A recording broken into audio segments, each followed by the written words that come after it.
தீபாவளிக்கு இன்னும் 10 நாட்களே உள்ள நிலையில் பொதுமக்கள் அதிகம் கூடும் தியாகராய நகர் உள்ளிட்ட பகுதிகளில் காவல்துறையினர் பாதுகாப்பு பணிகளை தீவிரப்படுத்தியுள்ளனர். இதுகுறித்த கூடுதல் விவரங்களை வழங்குகிறார் செய்தியாளர் சுப்பிரமணியன். தீபாவளிக்கு இன்னும் 10 நாட்கள் உள்ள நிலையில் பாதுகாப்பு ஏற்பாடுகளை காவல்துறையினர் தீவிரப்படுத்தியிருக்கிறார்கள். டி நகரை பொறுத்தவரையில் 250 போலீசார் பாதுகாப்பு பணியில் அமர்த்தப்பட இருப்பதாக காவல்துறை தரப்பில் தெரிவிக்கப்பட்டிருக்கிறது. திருடர்களை பிடிப்பதற்காக 225 கண்காணிப்பு கேமராக்கள் டி நகர் பகுதி முழுவதுமாக பொருத்தப்பட்டிருப்பதாக காவல்துறை தரப்பில் தெரிவிக்கப்பட்டிருக்கிறது. குறிப்பாக உஸ்மான் சாலை, அதே போல பர்கிட் சாலை, பாண்டி பஜார், பனகல் பார்க் இந்த பகுதிகளில் முழுவதுமாக கண்காணிப்பு கேமராக்கள் பொருத்தப்பட்டு 3 கண்காணிப்பு கோபுரங்கள் அமைக்கப்பட்டிருப்பதாக காவல்துறை தரப்பில் தெரிவிக்கப்பட்டிருக்கிறது.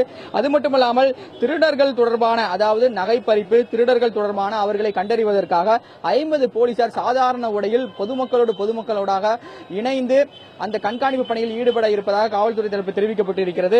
மேலும் பொதுமக்களுக்கு விழிப்புணர்வை ஏற்படுத்தும் வரையில் விளம்பர பதாகைகள், அதாவது டி நகர் பகுதி முழுவதுமாக விளம்பர பதாகைகள் 200 பதாகைகள் அந்தந்த இடங்களில் அமைக்கப்பட்டிருப்பதாக காவல்துறை தரப்பில் தெரிவிக்கப்பட்டிருக்கிறது. மேலும் 13 அறிவுரைகள் கொண்ட 10,000 துண்டு பிரசுரங்களை பொதுமக்களுக்கு வழங்கி வருவதாக காவல்துறை தரப்பில் தெரிவிக்கப்பட்டிருக்கிறது.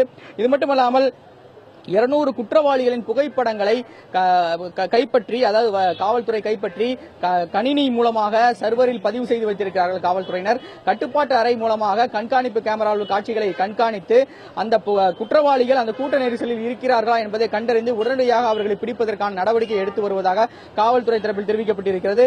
இதேபோல புரஷவாக்கம், வண்ணாரப்பேட்டை, வேளச்சேரி ஆகிய பகுதிகளிலும் 200 போலீசார் பாதுகாப்பு பணியில் ஈடுபட இருப்பதாக காவல்துறை தரப்பில் தெரிவிக்கப்பட்டிருக்கிறது.